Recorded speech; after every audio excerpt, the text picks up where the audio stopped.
Hello and welcome to Elevenses. I'm Kevin Williams of Survival Skills Rider Training. This is Wednesday, the 11th of August. It's show number 162, and it's a recording as I'm having a couple of days off. So what have I got for you in today's webcast? Well, SOBS, the Science of Being Seen, is getting a write-up on the Devitt Insurance website. UK noise camera trials are struggling to detect vehicles properly. Honda have released an inexpensive electric scooter in China at under £900. Yawa's new RVM 500 adventure bike, we'll take a look at that. If you need a new helmet, move to Rajasthan. And we'll also have a look at an Austrian electric motorcycle, the CR6 Pro from Horwin. And we'll just round off with a short item about avoiding clickbait stories and why Survival Skills actually tries to offer solid advice. So stay tuned for the next 30 minutes or so. Don't forget, if you can't make the show live, you can watch it here later on Facebook, or you can catch up over on my YouTube channel, youtube.com, and that's /Survival Skills UK. Don't forget that all important UK at the end, however. Right, okay, so just to start with, I got so carried away researching Valentino Rossi's retirement story on Sunday, I completely forgot to cover my own piece of news. And this is the fact that Survival Skills, my Science of Being Seen project, SOBS for short, has actually just had a comprehensive write-up on the Devitt motorcycling pages. And I'll put a link to that up later. Science of Being Seen was actually created over the winter of 2011-2012 for Kent Fire and Rescue to be used as part of the pilot Biker Down course, because that's where Biker Down actually originated. So at the end of 2012, our Kent Biker Down team were actually honoured with a Prince Michael of Road Safety Award.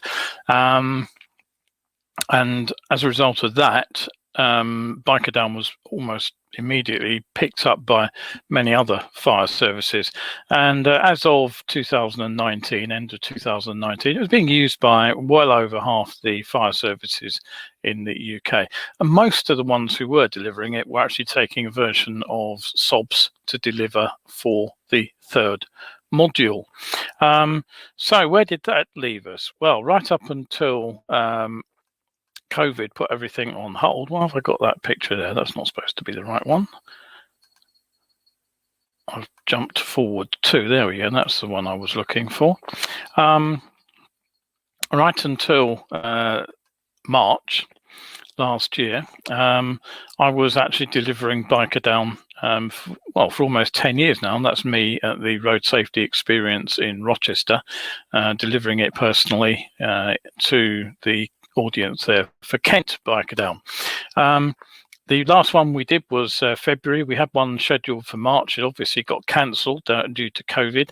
And sadly, I've heard a new Module 3 is being created to replace Science of Being Seen on Biker Down courses in the near future.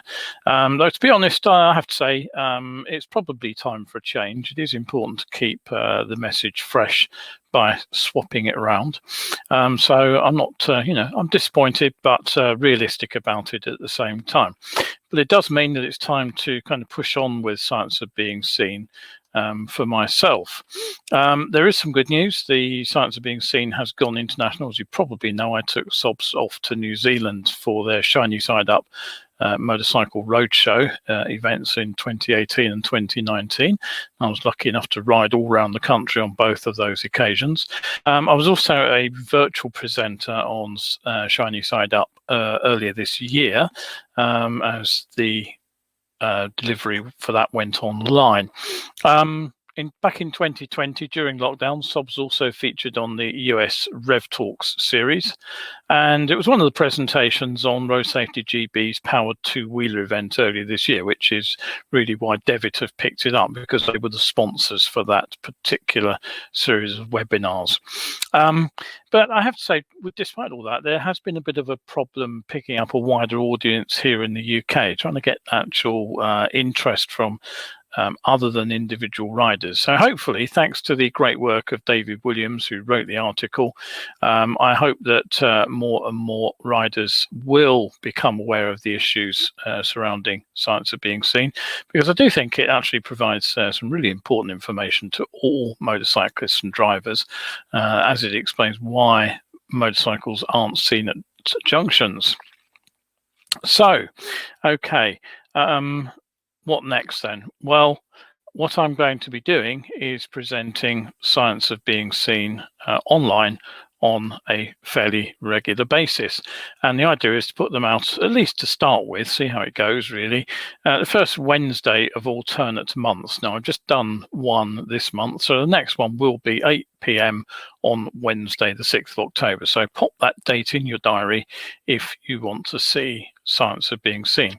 I'm also planning another show, which will be timed for the UK morning in order to fit in with the sort of evening hours in Hong Kong and Australia and New Zealand. I've had a couple of requests actually to do that.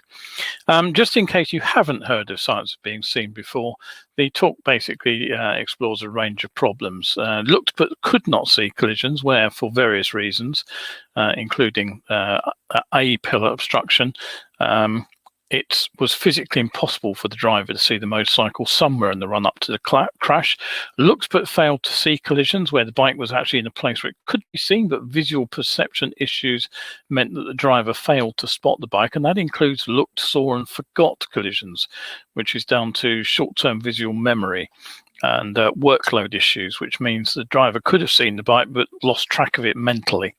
And then there was a final sort of collision, which is the looked, saw and misjudged speed and distance collision, where the driver does actually spot the bike but just thinks that he's got more time to get out in front of it than he really has. So having looked at those visual perception problems, the second part of the presentation is all about the effectiveness or otherwise of passive safety aids, the conspicuity aids of high vis and day riding lights. And I suggest some general ideas on how to make them more effective than they are currently. And then we conclude with basically having a look at the idea of a two-to-tangle collision, where if one driver sets it up, the rider still has to actually drive into it to make it a collision. So we look at the reasons that riders fail to take effective evasive action and some simple proactive measures that we can use out on the road to try to reduce the risk of being caught up in one of these SMIDSy collisions.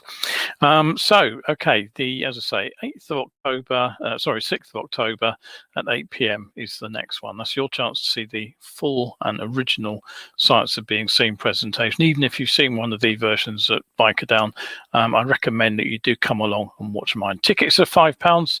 Cash goes back into further research and keeping up the website and that kind of thing. So if you want to have a look at that, I'll put the link up to that later. Right, okay, on with some news. The noise cameras that have gone up on a trial basis in several locations, there's one in London, and they're aimed at targeting nuisance vehicles which are creating a lot of noise. And it turns out they're not actually working properly, and the technology is being held up amid concerns that convictions could be challenged in the courts. Now, what happened was that the cameras were announced by Chris Grayling, the former Transport Secretary, no jokes about failing Grayling, please, back in 2019.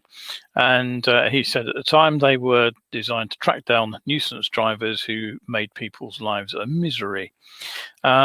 Now, what's happened is that the DFT research has shown that whilst these sound-sensitive cameras are capable of detecting cars breaching noise limits, they struggled to tell if it was due to aggressive driving. I didn't think that was going to be the determining factor. Actually, I thought they were just going to be prosecuted for over the noise limit. But anyway, it basically said that the cameras were rushed out. In fact, they were promises to get them out before the end of 2019 meant the first ones had to be assembled and in place in less than 6 weeks. And so they've not been entirely reliable. Now, a second trial of cameras in a car park, as well as along the A32 at West Meon in Hampshire, and also the Marchwood bypass near Southampton, have been said to be more successful. Those cameras are able to accurately identify noise levels coming from different cars, but only on a clear road in good weather conditions. So when traffic is heavy, they struggle to measure individual sound levels for specific vehicles, and they were muffled when the weather was bad as well. And they apparently also found it hard to get accurate readings for motorbikes, which I no doubt many people will be very pleased about. So, okay, basically what this means is the idea that they could be used for prosecuting people for breaking noise regulations by driving style, which I have to admit sounds very weird to me, would be open to legal challenges. So the reports concluded basically that further research is necessary and more trials are required until they can actually be deployed for active use. Having said that, it emerged this week that a number of French cities, including Nantes and Toulouse, have installed sound detecting cameras which will automatically fine nuisance drivers. So you're not getting away that lightly. Okay, don't forget, set a reminder. We go out every Wednesday and Sunday, normally with a live show. This is a recording today, but at 11 o'clock. And as I said, you can catch up on my YouTube channel or here on Facebook. Okay, so what else is in the news? Well, Honda's Chinese arm has launched a new scooter. It's called the Yugo, and Wuyang Honda have added it to their lineup on the Chinese market. So let's have a quick look at the scooter. There it is. It looks like a fairly standard sort of little baby scooter, doesn't it? It comes in 2 models. They're both designed for the urban commute. The standard one has a 1.2 kilowatt hub motor, peak rating of just 1.8 kilowatts, and it gives it a top speed of 53 kph, which is just over 30 miles per hour.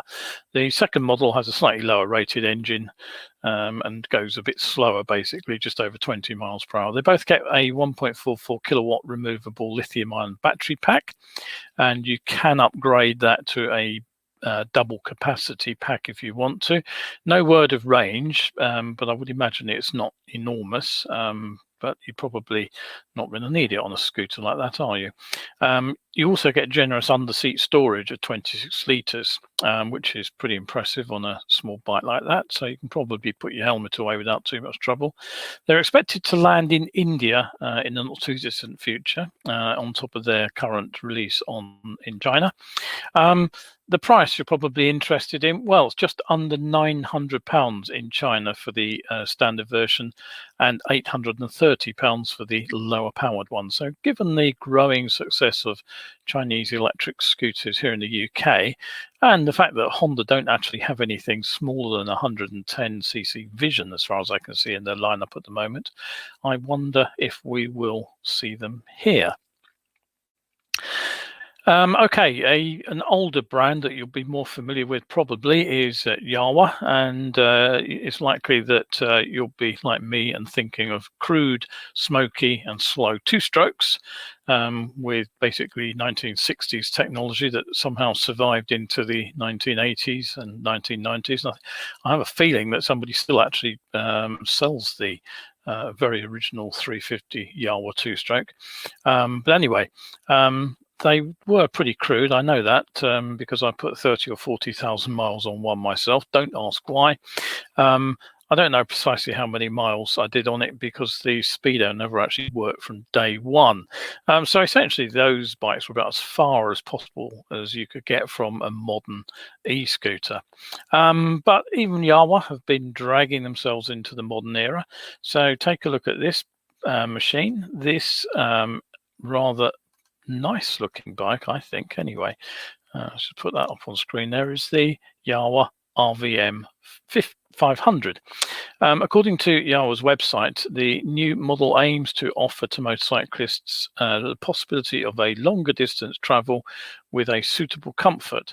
And a significant element of Yawa motorcycles is the universality. Interesting word. And this new model can be categorized as a travel enduro outperforming the competition. Well, okay. But as an illustration of the ever more complex chain of who builds what where, the former Czech manufacturer Yawa is now actually Indian owned, and this RVM 500 is actually a rebadged version of the Bristol Venturi 500, which is built by the Philippines-based Bristol Motorcycles. And I wouldn't be at all surprised if that was actually a licensed copy of the Honda 500 engine. So if you followed that, you'll be relieved to know that the only changes between the Bristol version and the Yawa are slightly different engine output figures and of course different graphics. So what do you get? Well, you get a 471cc water-cooled 4-stroke twin. Power output seems to be somewhere around about the 47 horsepower limit for an A2 license. You get the obligatory beak, you get the bark buster guards, the screen is adjustable with the high and wide bars behind the fairing, which comes with integrated crash bars and that rather interesting V-shaped headlight. Up on the dash, there's a USB charger and a semi-digital instrument cluster. There's a split seat with a seat height of 820 millimeters or 32 inches, which isn't too bad for a bike of this class. The luggage rack is standard, as is the bash plate, and the panniers and the top box you see on that particular one are options. Now, it's got 18-inch front and 16-inch rear wheels, which are slightly odd size, but they're wrapped in Metzeler dual sport tires, so they should be okay. An interesting thing is they look to be tubeless spoked wheels as well.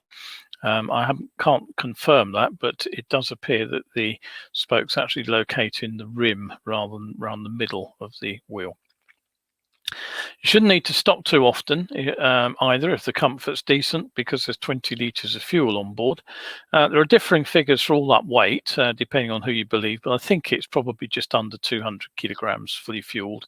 That's around 440 pounds. So it's heavier than the Honda similar CB 500X, but not by that much. It'll take you a while to burn through the fuel, though, because according to Yawa, the top speed isn't going to set the world alight. It's just over 90 miles per hour.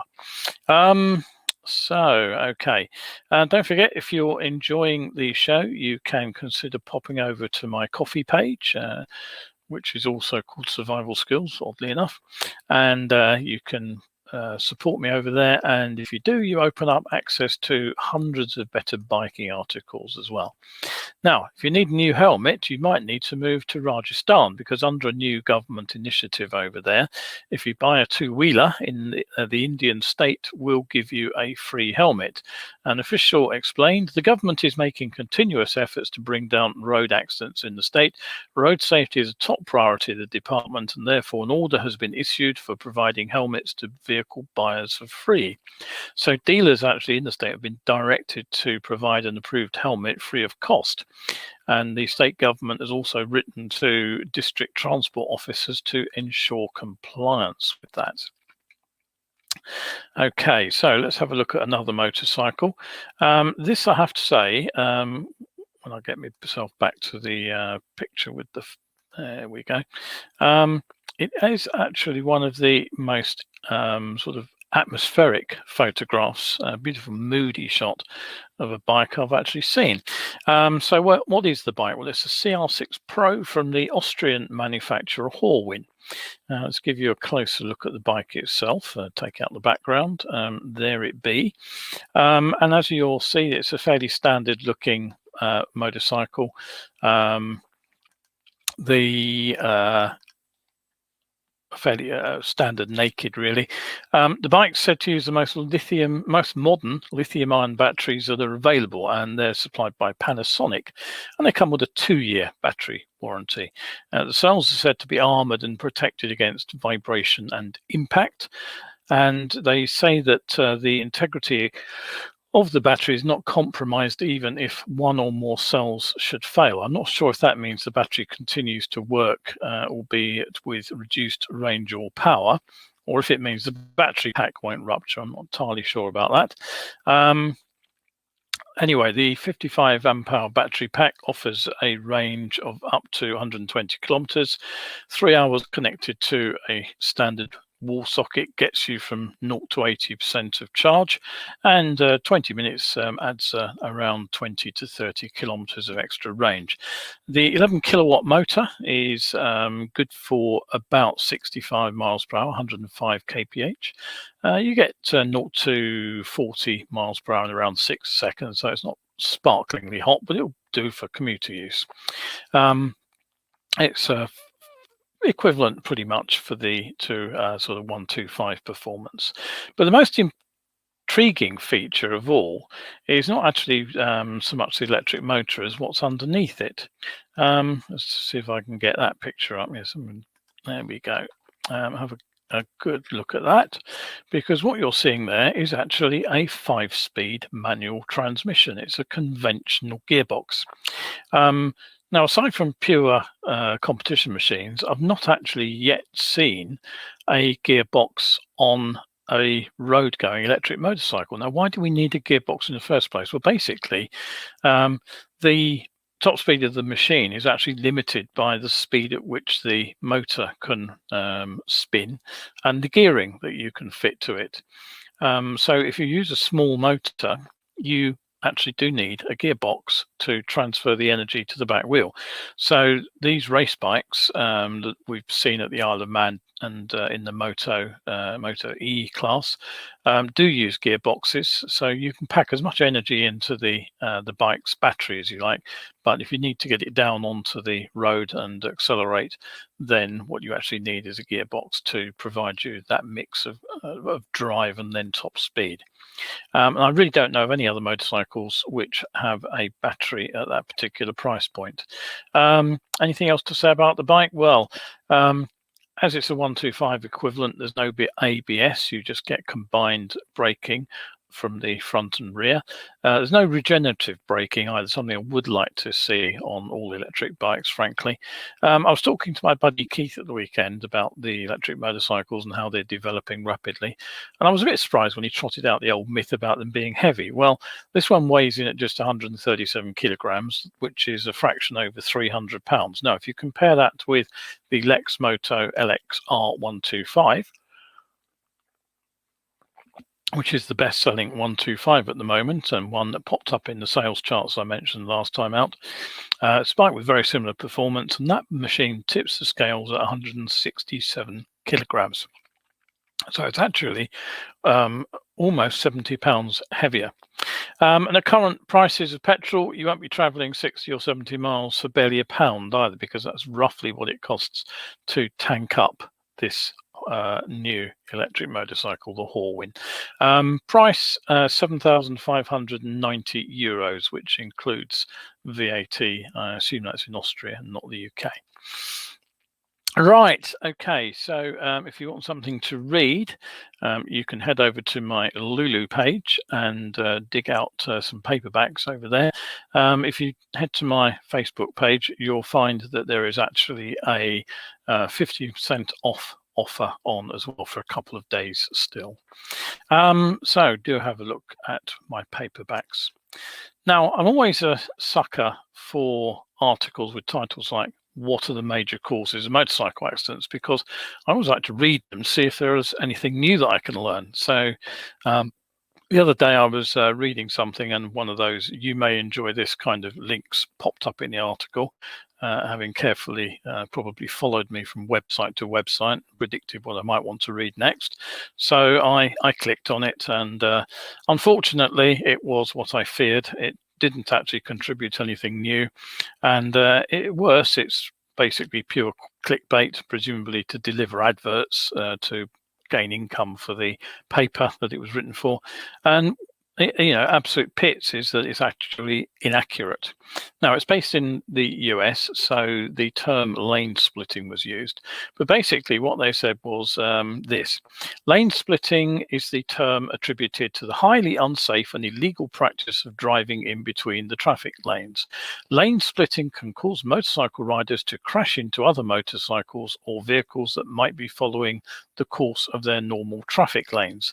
The inexperience of motorcycle drivers is one of the biggest factors why people engage in this unsafe driving behavior. Well, just work your way through that stage by stage and think about it. Well, first of all, it's not illegal in all states. It's perfectly legal in California if basic safety procedures are adhered to. I'm not sure which other states allow it, but I believe there are at least a couple of others. So yeah, there is some justification for saying illegal, but not for saying illegal everywhere. Secondly, it's not highly unsafe either. Yes, riders do come to grief whilst lane splitting, but there's certainly some evidence from California that fewer riders are actually killed when they are lane splitting than when not. And that's presumably because if they're lane splitting, they're not going to be tail-ended, or at least less likely to be tail-ended than they are if they are in line with traffic in the lane when everything comes to a very sudden halt. So yes, there are risks associated with lane splitting, not least vehicles changing lanes without seeing the motorcycle, and the motorcycle not realizing the vehicle's about to change lane and being too quick to avoid it. But it's not highly unsafe. Inexperience of motorcycle drivers is a factor of why people engage in this unsafe behavior. Well, that's pure as nonsense. It's simply made up. Yes, we all learn better ways of doing things. And yes, there are novice riders who probably do lane split with ne'er a care in the world and discover later that some caution would have been better. But it's basically, well, it's not even speculation really, it's just nonsense. So I did have a quick look to see who was behind the article. It's actually something called the Weekly Post Gazette, and I found it's actually based in Memphis in Tennessee. And according to their blurb on the back page, it's where one can be assured of refreshing news with unadulterated content right from the source. The publishers claim they started from reinventing the way journalism works by looking for high quality, unique content. I leave it to you to decide whether this is either high quality or unique. Or even unadulterated, come to that. There's no mention of cash for words anywhere on the site that I could see, but I would guess from the generic nature of the article, they do pay a renter-writer, probably for when they can't get decent articles written for free for their rag. I really hate articles like that personally, because they basically detract from the decent content on the web. They dilute it, they make it a lot more difficult to find, and it means that riders who should be getting sensible answers to sensible questions actually find it difficult to get those answers, which is not a good state of affairs. So yes, I will push survival skills, and this is why I ask people to who have read a post or watched one of my Elevenses show to do a bit to help me and help other people find what I'm trying to do here, which is give you good quality information, which is hopefully well researched and applicable to ordinary riders. So if you can like or comment or share, or all three, any of these articles, it really does help, because with Facebook, it's your interaction with my articles which helps other people find them. It gets them shown around on timelines. So, okay, there we are. That's it for today. I'll be back on Sunday with a live show. You have been watching a recording today because hopefully I'm enjoying a bit of sun today. And stay safe out there on your bikes. Thanks for watching. I'm Kevin Williams, and this has been Elevenses.